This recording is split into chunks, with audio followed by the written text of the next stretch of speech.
창세기 42장 본문의 이야기. 야곱의 그 10명의 아들들이 식량 구하러 이집트로 내려갔다가 이집트 총리가 된 그 요셉의 소나기에 꼼짝없이 놀아나기 시작하는 그 이야기입니다. 오늘 설교 제목을 하나님의 모략이라고 정했는데 이제는 이제 크리스천 고전이 된 책이죠. 달라스 윌라드의 그 책 하나님의 모략, The Divine Conspiracy라는 책인데 이 책에서 따왔습니다. 원래 모략이라는 단어 문자적으로는 계책이나 책략을 뜻하지요. 그러나 종종 그 사람들이 중상모략이라고 하듯이 좀 부정적인 뜻으로 많이 사용되곤 합니다. 영어 단어 conspiracy도 비슷한 용례로 대개는 부정적인 용례로 쓰입니다. 사실은 이게 선하신 하나님과 잘 어울리지 않는 단어인데 달라스 윌라드가 하나님의 모략이라고 한 것은 인류 안에서 오랫동안 일해온 하나님 나라의 숨은 역사, 인류 안에서 오랫동안 일해온 하나님 나라의 숨은 역사를 강조하기 위함입니다. 하나님의 일하신 역사가 하도 기이하고 놀랍도록 묘해서 인간 사회에서도 상대방은 전혀 눈치채지 못하는 깨와 방법을 쓰는 모략처럼 사람 편에서 보면 하나님께 그 속은 기분 느끼는 속은 것 같은 속았지만 기분 나쁘지 않고 오히려 감격스러운 그것과 비슷하게 여겨졌기 때문일 것입니다. 아마 그 요셉의 형들을 또 아버지 야곱을 이집트로 이끌어오는 그 과정이 완전히 속이는 거잖아요. 그렇지만 나중에 속았으면 알매도 불구하고 기분 나쁘지 않고 감격하는 그런 모습에서 저도 이제 모략이라는 단어를 써봤습니다. 오늘 창세기 42장 본문부터 시작해서 창세기의 마지막을 장식하는 스토리는 하나님께서 야곱과 그의 가족 모두를 이집트로 내려오게 하시는 그 과정의 이야기입니다. 여러분, 야곱과 그의 자손들 그냥은 절대로 이집트로 내려가지 않은 사람들입니다. 그러나 하나님께서는 당시 시대 상황과 관계된 사람들의 마음과 기질 모두를 사용하셔서 그들이 꼼짝없이 이집트로 내려갈 수밖에 없도록 만드셨습니다. 그렇게 이끄시는 하나님의 손길이 모략 같습니다. 그 가운데 오늘 본문 창세기 42장 1절에서 25절은요. 야곱의 10명의 아들들 요셉의 형들이 양식 구하러 이집트에 내려갔다가 약간의 우여곡절을 겪으며 어쨌든 양식을 구해서 가나안 땅으로 돌아오라고 하기까지 이야기입니다. 그 창세기 42장 스토리가 이렇지요. 이거 애니메이션 제가 안 했군요. 그 바로의 꿈 요셉의 해몽처럼 온 세상에 이제 커다란 재난, 흉년이 들기 시작했습니다. 그 야곱이 살던 가나안 땅도 예외는 아니었지요. 이집트에 가면 양식을 구할 수 있다는 소문이 온 사방에 퍼졌고 또 사실 그렇게 생존 수완이 좋은 경영 수완이 좋은 야곱이 아무리 잘 버텨보려고 해도 소용이 없지요. 그래서 그가 들었던 소문에 따라서 마침내 아들들을 독촉해서 이집트로 보냅니다. 요셉을 잃어버린 트라우마가 아직 남아있어서 야곱은 막내 아들 베냐민을 보내지 않지요. 그 10명의 아들들만 보냅니다. 10명의 아들들 자신들도 요셉에게 행했던 일을 잊지 못하고 있기 때문에 아버지가 베냐민을 데려가지 말아 해도 아버지에게 싫은 소리 하나도 하지 못하고 베냐민을 그냥 남겨두고 이집트로 떠나서 총리가 된 요셉 앞에 엎드려 절합니다. 요셉의 꿈대로 되기 시작한 것이지요. 이집트에 도착한 형들, 이게 사실은 나중에 나왔어야 되는데 형들, 이때부터는 요셉의 형들이 요셉의 모략에 완전히 놀아나기 시작합니다. 형들은 가면 고개를 들어서 이집트 총리를 바라볼 수도 없지만 요셉은 형들을 대번에 알아차리고 그리고 재빨리 머리가 돌아가기 시작하지요. 요셉이 이제 더 이상 순진하지 않습니다. 대뜸 이놈 너희 관상을 보니 니들은 간첩이다. 어딜 우리나라를 엿보러 왔느냐? 호통을 쳐서 기를 죽여놓자. 아연 실색한 요셉의 형들이 머리를 조아리면서 총리 어르신 아닙니다요. 저희는 그냥 먹을 거 살아온 그냥 민초들 뿐입니다요. 애절하게 하소연해도 이놈들 어디다 대고 말대꾸를 하냐. 내가 기담이 긴 줄 알아야지. 막무가내로 눌러버리자. 요셉의 형들은 더욱 머리를 조아리며 자신들의 집안 이야기를 구구절절히 밝히며 통사정을 하지요. 저희는 가나안 땅에 살고 있는 아버지가 똑같은 형제들로서 원래 12아들인데 하나는 없어졌고 막내 아들 아버지 함께 남아있고 저희 10명만 양축구라로 내려왔습니다요. 여러분 요셉이 형들이 하나는 없어졌고 라고 말할 때 요셉 마음이 어땠을 것 같습니까? 긍정적이었을 것 같아요? 부정적이었을 것 같아요? 요셉이 속으로 이렇게 생각했다면 아 이것들 봐라 뭐 없어졌다고? 괘씸한 생각이 들고 화가 치밀어 올라서 그래 니들도 한번 당해봐라 이런 마음에 따라 생각이 되는 이런 마음이었더라고 생각이 먼저 되는 사람은요 자신의 내면 정서가 좀 치유가 필요로 한 대단히 부정적인 사람입니다. 정서가 좀 치유를 받을 필요가 있습니다. 내 마음이 부정적이니까 요셉도 그렇게 부정적이고 폭력적이라고 느껴지는 것입니다. 이 사람은 설교도 많이 듣고 예배도 많이 드리고 성경 공부도 많이 해야 하는 사람입니다.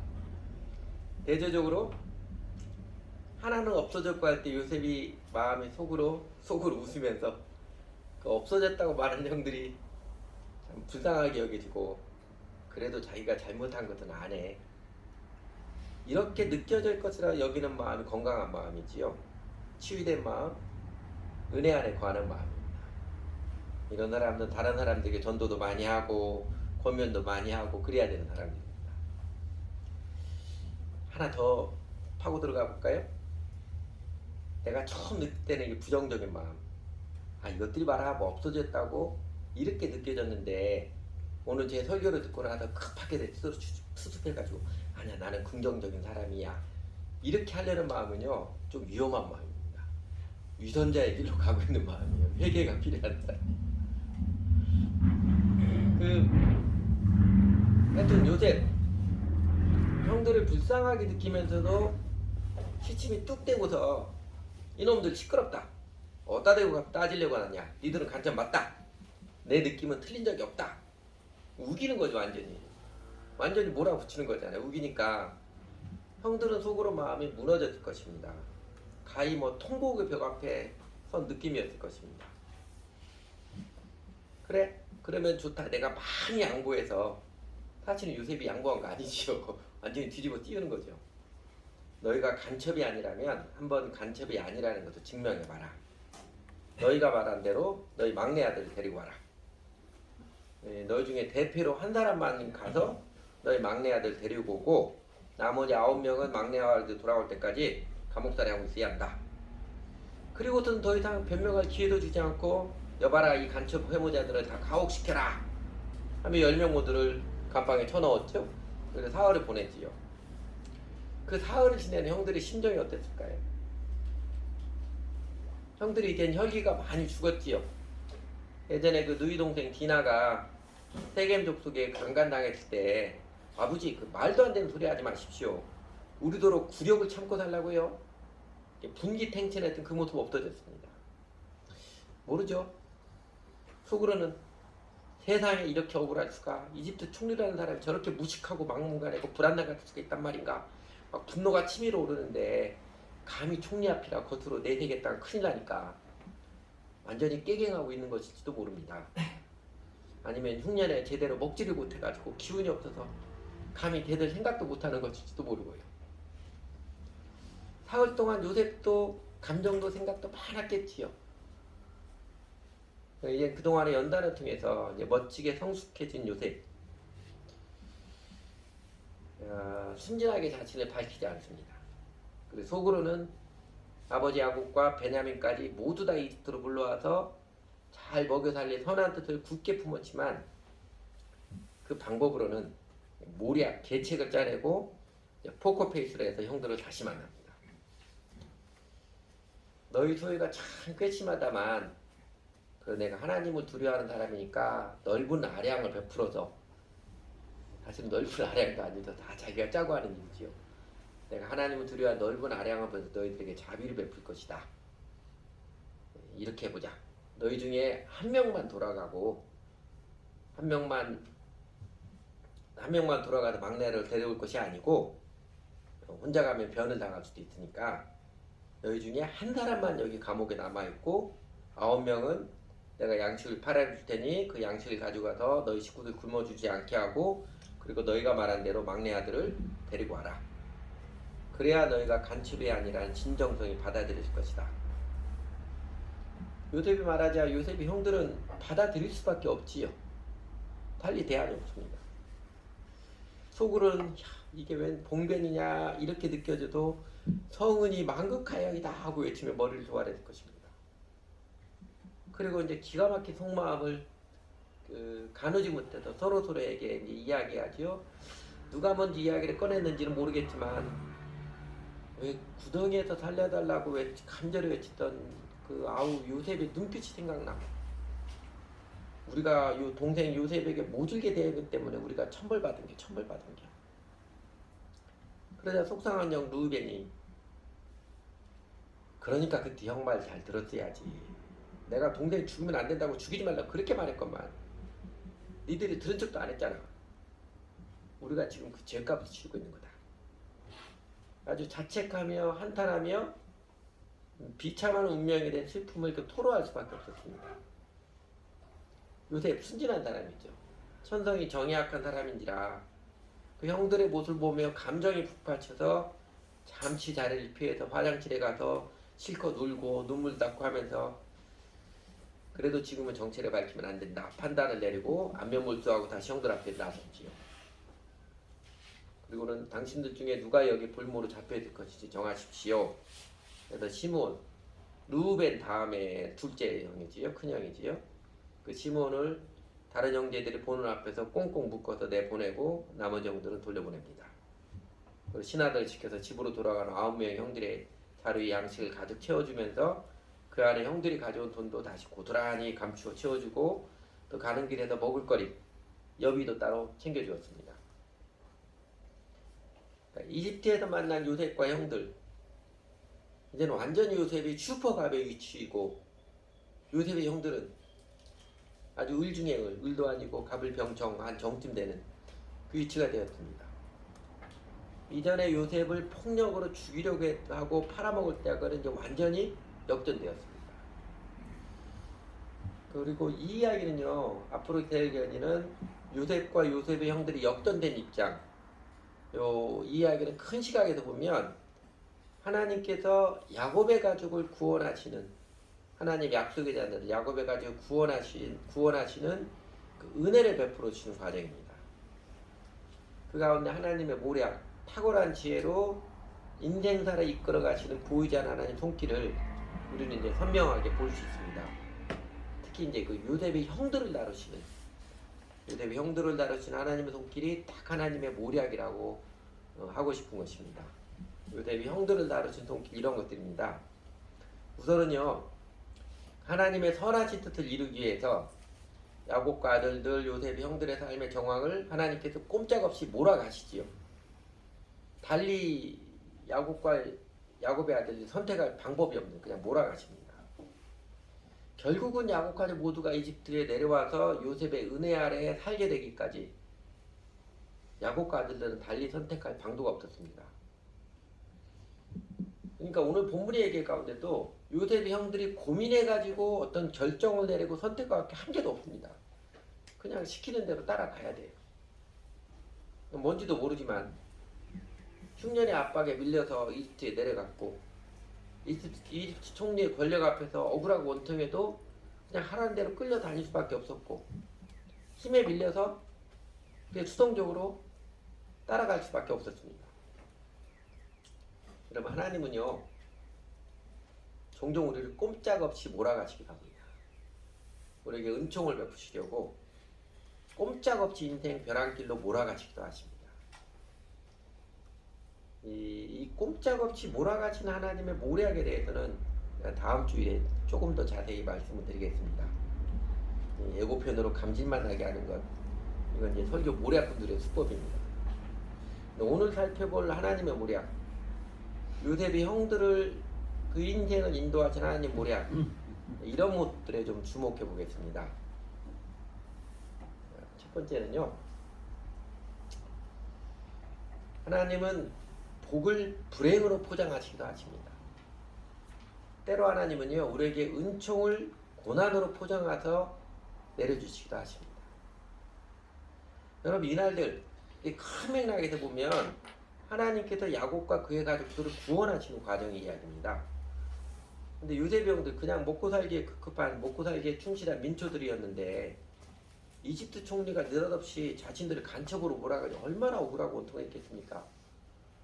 이 황당한 인생 태클, 고난 앞에서 얼마나 그 심정이 미칠 지경이었겠습니까? 요셉은 이제 살아 깊은 사람이죠. 사람을 알고 사람을 다룰 줄 아는 성숙한 사람이 되니라. 요셉이 형들에게 보복하진 않았지만 그렇다고 용서와 구원의 은혜를 헤프게 던져주지도 않았습니다. 그러니까 형들을 위한 요셉의 속셈, 요셉의 목적은 구원의 은총이지만 그러나 그 시작은요, 가히 폭력적이라는 모습으로 시작을 합니다. 그 요셉을 사용하셔서 하나님은 요셉의 형들이 하나님의 은총을 은총으로 소중히 여길 줄 알도록 먼저 불행과 고난으로 마음을 연단시키십니다. 여러분, 우리들의 일생에도 하나님께서 결국은 복을 내려주시기 위해서 불행과 고난으로부터 시작한 인생 스토리들이 있지 않습니까? 그런 삶의 여정들 있지 않아요? 여러분, 이 사람 기억하세요? 강영호 박사님. 2012년에 돌아가셨지요. 그 돌아가 직전 2011년 크리스마스 때 강영호 박사님이 이제 국민일보에다가 기고로 썼습니다. 췌장암으로 돌아가셨거든요. 그리고 2012년 2월 달에 돌아가셨습니다. 저 크리스마스 보내고 2달이 안 되던 돌아가셨는데 그 중에 이제 이런 내용이 나옵니다. 보면 여러분이 보시기에 오른쪽이죠. 강 박사는 다운표시면 하나님의 축복으로 참으로 복되고 감사한 한평생을 살아왔다며 저의 실명을 통해 하나님은 제가 상상할 수 없는 역사도 이뤄내셨다고 말했다. 어린 시절 두 눈도 부모도 누나도 이룬 고아가 됐으나 하나님 인도하심 이 자리에 섰고 실명 때문에 열심히 공부해 하나님의 도구로 살겠다는 생각되었다는 회상도 있다. 살아계실 때 우리나라 이제 맹인 박사 1호죠. 미국 가서 맹인 박사 1호고 우리나라 사람으로서 미국 대통령 백악관 정책보좌관 된 1호입니다. 사람인데 살아계실 때 한국에 종종 와서 간증하고 다니셨지요. 그 간증할 때마다 그 이야기하십니다. 아버지 일찍 돌아가셨고 중학교 때 사고로 눈이 멀고 그 뒤에 어머니도 죽고 고등학생 소녀과장이었던 누님이 학교 그만두고 청계천 평화시장에 봉벌로 일하다가 그 누님도 죽고 그래도 완전 고아가 되어서 자기네 이웃집 철물점 집에 철물집에 그 집에 팔려간 건 아니고 그 집에 보호를 받으러 가고 결국은 동생들과 다 함께 보호원에 가야 하고 강영호 박사님 간증하셨습니다. 이 고난의 과정이 없었으면 제가 오늘 누리는 하나님의 대박 은혜는 없었을 것입니다. 이 간증 꼭 합니다. 그리고 고난을 당하는 모든 사람이 다 은총을 해피엔딩으로 끝나지는 않지만요.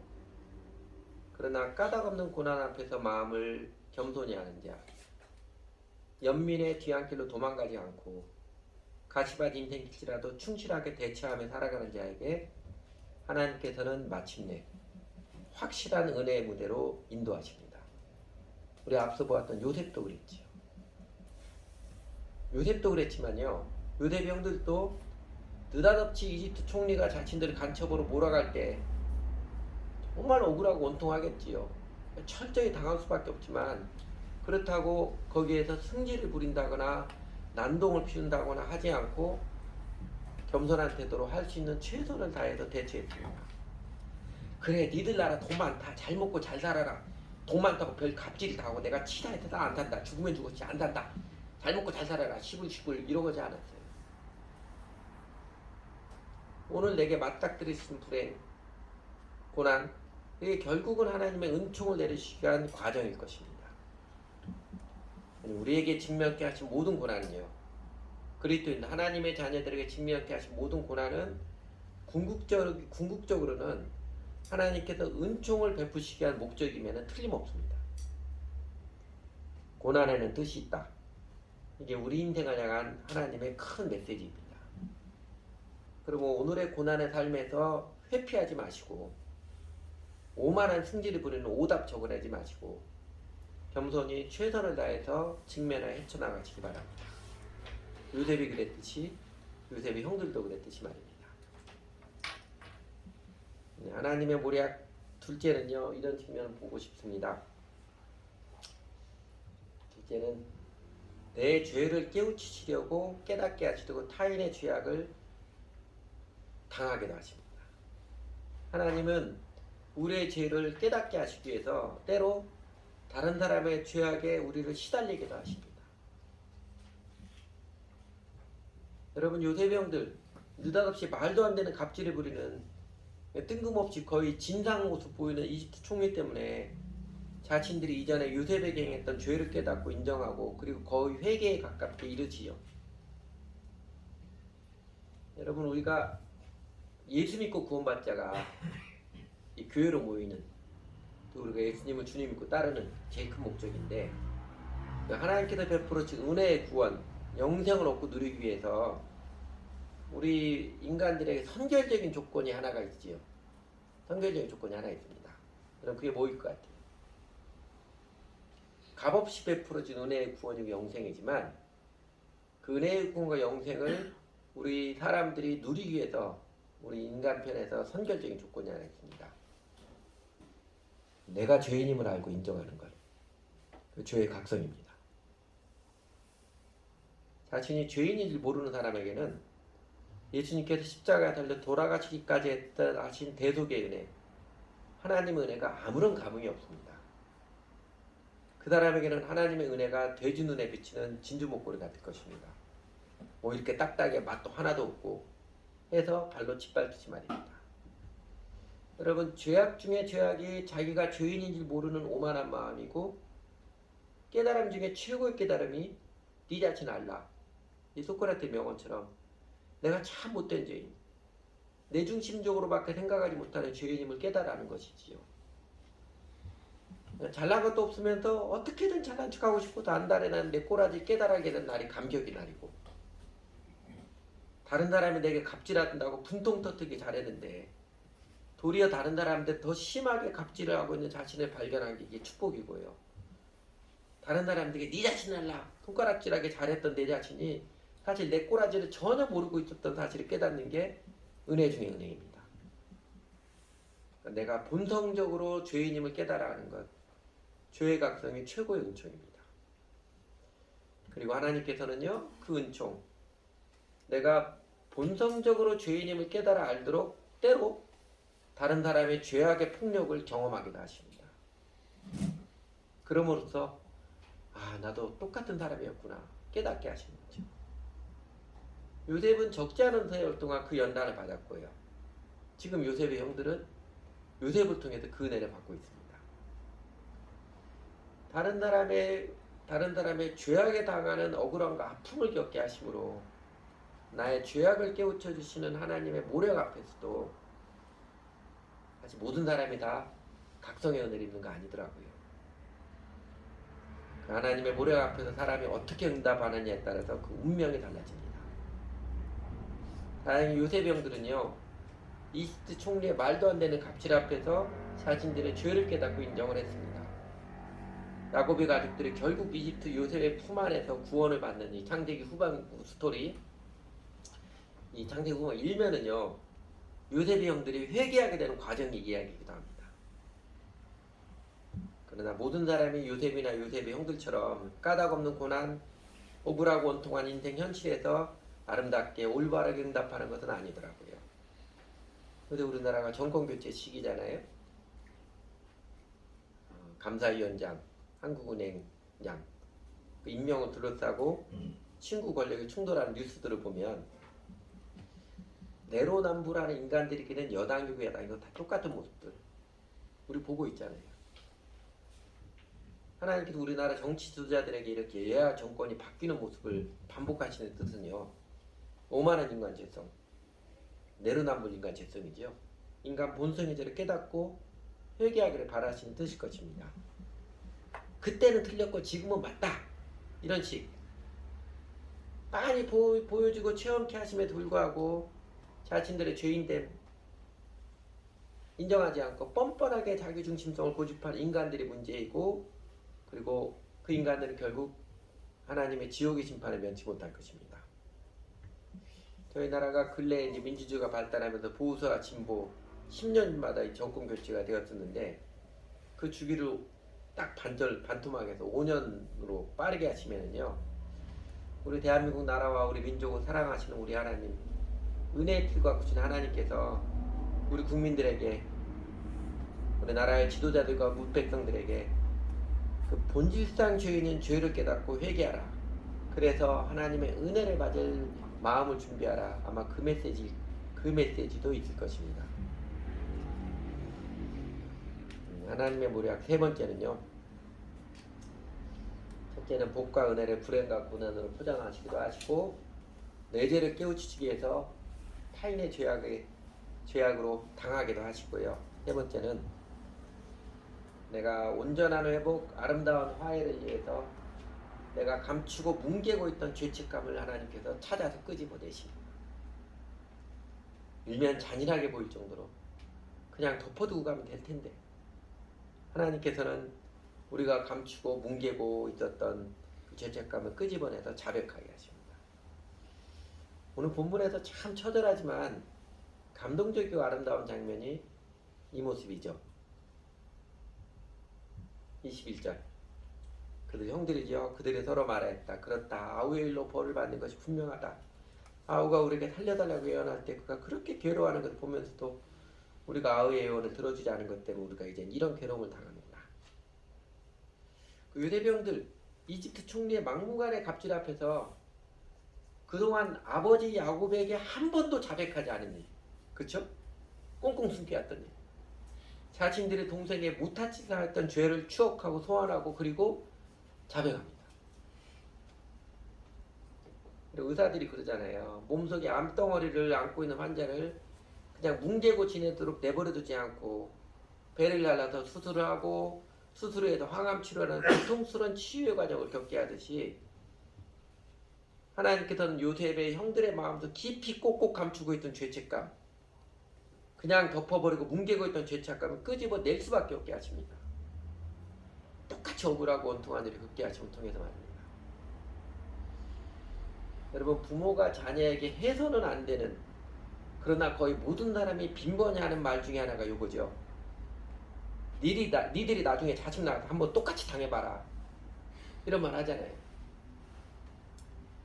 얼마나 속이 상하면 저렇게 말할까 이해가 되기도 하지만, 그러나 이런 잔인한 말 절대로 하면 안 됩니다. 할 필요도 없어요. 사실 한 번도 안 해도요. 모든 사람은 자녀를 낳아 기르면서 그 사랑의 아픔을 다 겪고 체험하기 마련입니다. 그래서 비로소 자녀를 낳아 길러봐야 마음이 부드러워지고 비로소 사람이 되고 하는 것이니까요. 다행히 요셉 형들은요, 그 죄책감을 끄집어 올리는 하나님의 손길에 이제 순하게 응답했습니다. 이제서라도 자백함으로써 자신들을 인정함으로써 올바르게 응답했습니다. 그 22절 그 맏형 루벤이 그러잖아요. 그렇게 내가 그 아이에게 못할지다 하는 죄를 짓지 말라고 하지 않았느냐. 그런데 너희는 나의 말을 들은 채도 하지 않았다. 동생들에게 일명 책망을 해도 동생들이 형은 뭐 잘한 게 뭐 있다고 이렇게 반항하지 않지요. 형들이 이렇게 책망성을 순순히 잘 받아들이는 마음이 되었습니다. 맏형 루벤이 마지막에 이제 우리가 그 아이 핏값을 치르게 됐다. 이것도요. 아이 젠장. 이제 우리가 그 동생의 핏값을 치르게 된 젠장. 이런 투 아닐 것입니다. 어쩌면 지금의 고난을 자신들의 죄값을 치르는 당연한 과정으로 달려받겠다는 고백일 것입니다. 그 자백하고 회개한 모습에 요셉도 마음의 울림을 받고, 형들에 당했던 오래된 상처가 아름다운 사랑의 마음으로 막 승화됨을 경험하고 감정을 주체하지 못해서 물러가서 울고 돌아오지요. 뭉개고 있던 죄책감을 끄집어내는 하나님의 손길에 반항적으로 오기로 대응하지 않고 죄를 인정하고 자백함으로 응답하는 모습은요, 사람들에게뿐만 아니라 무엇보다도 하나님의 마음에도 감동을 안겨주십니다. 시편 51편 17절에 하나님은 어떤 분인가 가르쳐주는 아주 중요한 말씀이 있죠. 하나님께서 구하시는 제사는 상한 심령이라. 하나님의 상하고 통회하는 마음을 주께서 멸시하지 아니하시리라. 하나님께서 구하시는 제사는 상한 심령이라. 하나님의 상하고 통회하는 마음을 주께서 멸시하지 아니하시리라. 여기서 상한 심령, 자기 욕망, 자기 뜻이 성취되지 않아서 상한 심령이 아닙니다. 다른 사람 때문에 내 자존심이 생책이 나서 상한 심령 가리키는 말씀이 아닙니다. 핵심은 통회하는 마음이에요. 회개하는 마음, 나의 죄를 인정하는 마음, 내 죄 때문에 아프고 상한 심령을 말하는 것입니다. 자신의 오만한 죄를 깨달아서 상하도록 자백하고 회개하는 심령을 하나님께서는 오히려 하나님의 마음이 상하도록 사랑하시고 넉넉히 품어주십니다. 그래서 신약성경에서는 이렇게 가르쳐 주었지요.